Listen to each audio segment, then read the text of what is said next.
Hey, Naya, have you ever thought that one day someone would make a movie about your life?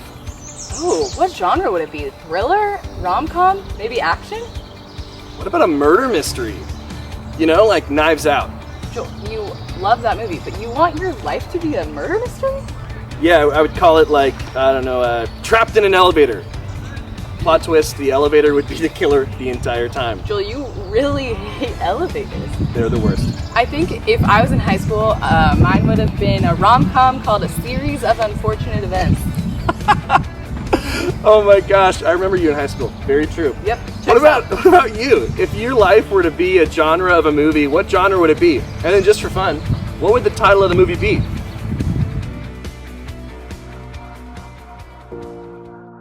So what had been happening to God's people up to this point would have made like an epic movie. But before we get to that, we want to set the scene for what's been going on. It would have made a really cool movie. So about 3,500 years ago, at the time of the Exodus, idols and false gods were very common. Idols were created as a means of people attempting to get what they wanted. They, at that time, didn't really understand how the weather worked, so they would pray to the god of rain in order to get enough rain for good crops. Yeah, or maybe like the god of fertility if they wanted to have like a ton of babies or whatever. Yeah. Like, here's the thing though, whenever they wouldn't get those things, they believed the gods were angry with them. It was totally like a transaction. It wasn't a relationship. You might say that people were struggling with serious God baggage. So the true God began to reveal himself to his people so that they could reveal the truth of him to the world. Yeah, and so in this part of the story, God shows up to this guy Moses in the burning bush. And the whole question is, okay, what is this God like? Is he like the other gods? Is he like the god of fertility or the god of crops or the god of water? What is this God like? And Moses asks God, "Suppose I go to the Israelites and say to them, 'The God of your fathers has sent me to you,' and they ask me, 'What is his name?' Then I shall tell them, 'God said to Moses, I am who I am.' This is what you are to say to the Israelites, 'I am has sent me to you.'"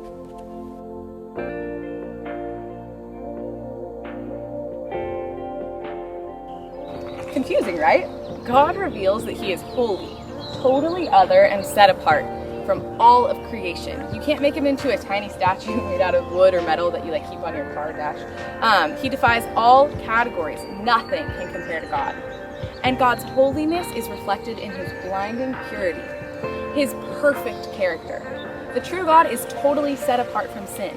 The only way Moses can respond to God's holiness is with humility. yeah, and then after this, after God shows up to Moses, God continues to show up and reveal himself in mighty ways to the Israelites. He parts the Red Sea. He leads them by fire at night and cloud by day. He gives them manna to eat. He provides for them. He performs miracle after miracle. Some of the craziest, most awesome moments where God reveals himself. But then in Exodus 32, we find that God's people are losing their grip when it comes to trusting this God, even after all they've seen. They start to think about making idols. And in chapter 32, they're losing their grip on having faith. They have been wandering in the wilderness, and now they're parked on the side of the desert at this place called Sinai. Moses goes up to the top of the mountain to receive something from God. And it's very cool, but it has been 6 weeks. 6 weeks. That's like as much as we've been in quarantine. Yeah, I think we've been quarantined even longer. I don't even know the weeks anymore. What day is this? So, you know what? Honestly, we've all had moments, and we all have moments where God seems absent, where God seems distant, where it feels like, okay, you're not doing things in the way I want, where it feels like we start to lose control. What happens when we hope and it doesn't pan out? What happens when the story that God is writing doesn't match the movie that we want our lives to reflect? What happens when God is disobedient to our wishes? What do you do when God goes off your script? If you're anything like Israel, when God is disobedient to your wishes, you attempt to replace him. After God brought the Israelites out of Egypt, God invited Moses to join him on top of a nearby mountain so that they could talk. So Moses left to go talk to God. And the Israelites waited and waited and waited until they felt like they had waited long enough. They found Moses' brother Aaron and said that they were tired of waiting for Moses, and they were tired of waiting for God. So they asked Aaron to make them new gods. So Aaron asked them to take off their gold jewelry and give it to them. Aaron melted down the gold and made a golden idol that looked like a calf. Aaron presented the idol to the Israelites and told them to worship it instead of God. The Israelites offered sacrifices to their new gods because they were tired of waiting for Moses and they were tired of waiting for God. Meanwhile, up on the mountain, the Lord was giving instructions on how to live, but he knew what was happening down below. God told Moses, "Go down to the Israelites. They have forgotten that I brought them out of Egypt. They are worshiping an idol made in the shape of a calf." And the Lord was angry and wanted to punish the Israelites. But Moses stood up for them. "Please, don't be angry. They're making a bad choice. Let me talk to them." So the Lord sent Moses down the mountain with all the instructions they had talked about written on 2 stone tablets. When Moses saw them worshiping the idol, he was so angry he threw down the stone tablets. He found his brother Aaron and said, "What did these people do to you that you led them into such great sin?" Aaron told them they were tired of waiting for Moses, and they were tired of waiting for God. So they made their own gods. Moses took the calf idol that Aaron had made and melted it in a fire. Then he reminded the Israelites that it wasn't a calf that brought them out of Egypt, it was God. He is the only one who deserves your worship. Moses then went back to the mountaintop and asked God to forgive them for their foolish worship. Israel thinks it's better to create an idol and become slaves to their own creation than to wait on this God who they can't control. So they tell Aaron, "Make us this golden calf," because they want something that they can control, something that was familiar. So they replace the God who is faithful with this idol.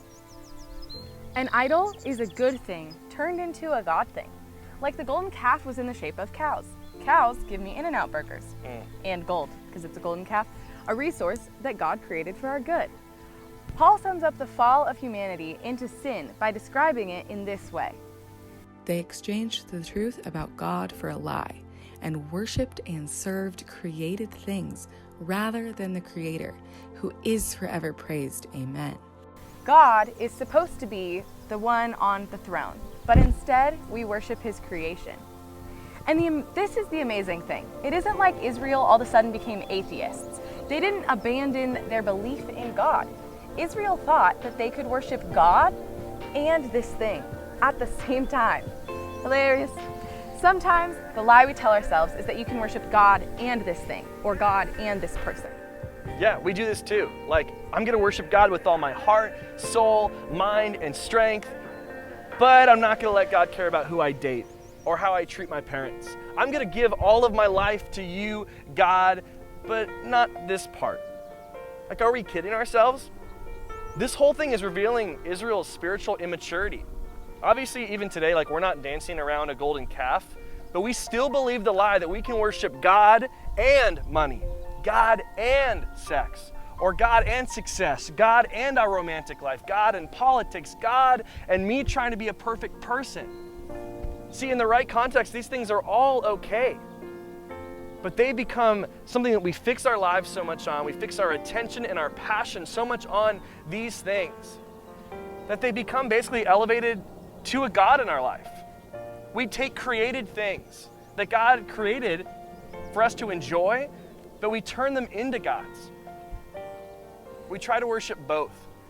Have you ever had one of those moments when you've realized, okay, I am worshiping and giving my attention and my energy to something so much that it's becoming like a God?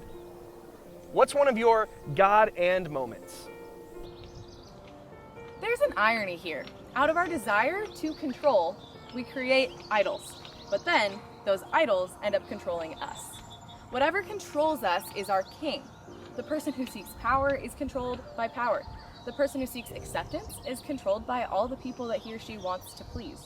We don't control ourselves. We're controlled by the Lord of our life. Scripture tells us that there is no middle ground.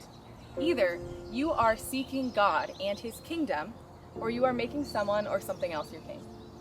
Yeah, and there are these certain points in our journey where it becomes really easy to put other things in the place that only God should occupy. Like those 6 weeks where Israel is just waiting for Moses to come back down from the mountain. And the thing is, they were about to receive something amazing. They were going to receive, like, how are they supposed to build the tabernacle? They're going to receive the 10 Commandments. It's awesome, big stuff that they're waiting for. In those moments when we're impatient, we can remember that when we feel like God is silent, he's working behind the scenes. He's preparing something amazing for you. He's also making sure that you are the person who is ready to receive the things. But if we always understand what God is doing, then we would be God. The moment you know all the answers and all the reasons is the moment you're no longer dealing with God.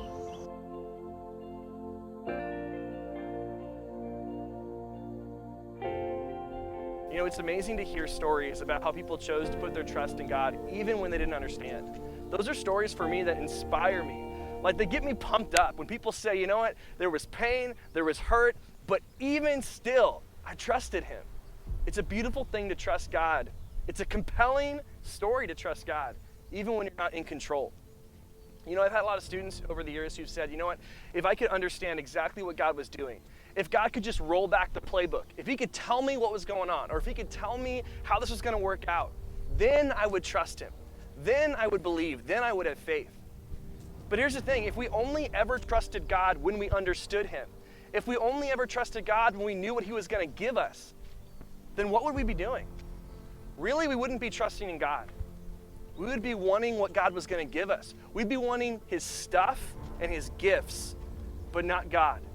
It's basically another way for us to make idols. For us not to have these idols, we trust God even when we don't understand, even when we're not in control.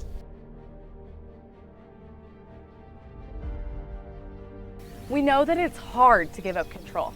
It's scary, it's not how we're built. But we also know that God is a God worthy of our trust. In C.S. Lewis's book, The Chronicles of Narnia, there's this lion figure, and he really symbolizes Christ.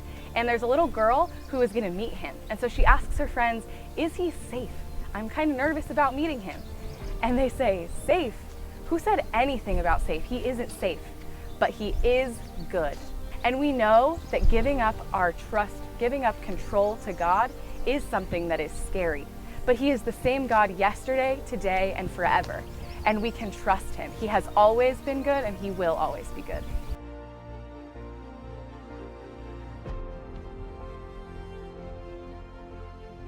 So how do we learn to let go of control? How do we cast down our idols? The difficult truth that maybe you have been avoiding for a long time is that you are not strong enough to overtake the idols in your life. Yeah, the only way for you to break the power of idols is for you to fix your eyes on Jesus, to remember what he's done for you.